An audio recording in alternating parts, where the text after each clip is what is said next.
Yesterday's dry storms force evacuations near Glenwood as fire officials anxiously watch stormy skies. Phil Lindemann, Krystal, 93 News.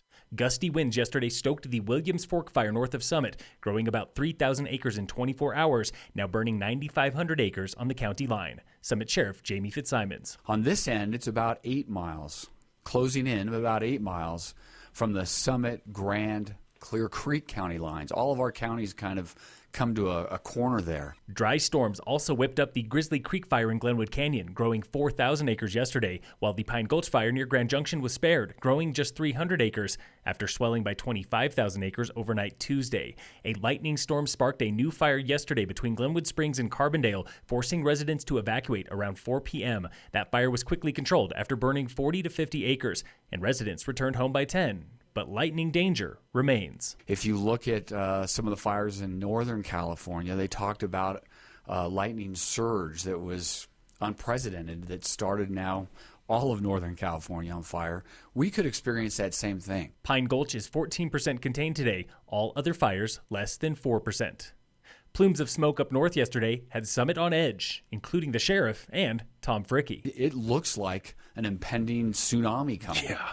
It looks treacherous. It looks bad. Steve Lipsher with Summit Fire and EMS says now is the time to make a wildfire go kit. You never know how much or how little time you're going to have to react to the news of a wildfire breaking out close to your home. He recommends a change of clothes, toiletries, medications, a $20 bill, one water bottle, and phone charger for a kit the size of a shoebox, perfect for your car trunk. You're not going into survival mode. You're going to be able to go somewhere, a shelter, a hotel, down to Denver, something like that. So worry about just what you're going to need for the immediate future. Tune in later today for more on evacuation prep, including what to do with animals and the latest on emergency shelters in the summer of COVID. 2 former ski instructors have opened a wine bar and bakery in Dillon, where co-owner Aaron O'Brien is dreaming up these. We call it the Colorado. It's sort of our wine take on the old-fashioned. So it has Breckenridge bourbon, it has a local bitters, and wine-soaked cherries. It's delicious. Paired with O'Brien's wine cocktails are fresh-baked goods from baker Allison Buffon. Our baking is going to be made from scratch, which is obviously the best. And then we are going to be pairing our pastries with wine or adding a wine fusion. Their bar, Saved by Wine, is open 6 days a week just off US 6 across the street from Dillon Dam Brewery, and they've got live acoustic music this weekend. There will be no Birds of Prey World Cup at Beaver Creek this ski season.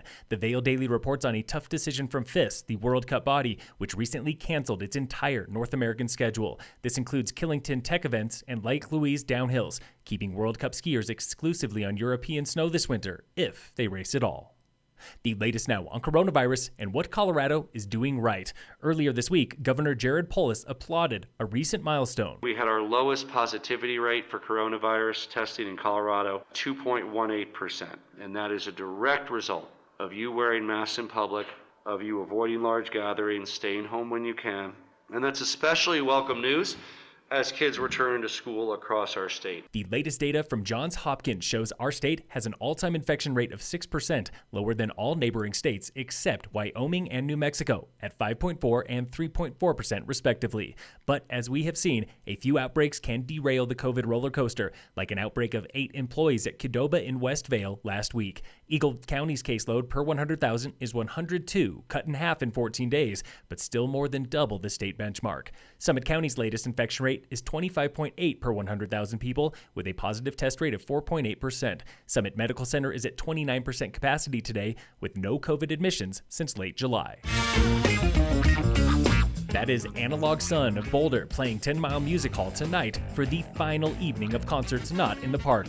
Limited tickets are on sale now, and proceeds go to Summit County Preschool. You can also tune in live through the Visit Frisco Facebook page starting 5:30 tonight. In sports, the Avalanche beat the Coyotes yesterday 7-1 in Game 5 to move on to the next round of the postseason. The Nuggets lost to the Jazz 124-105, tying their playoff series at 1 apiece.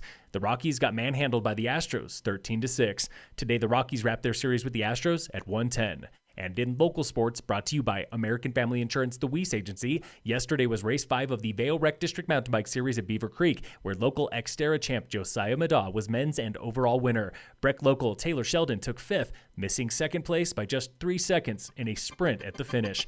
Natalie Quinn took the women's crown. Phil Lindemann, Krystal, 93 News.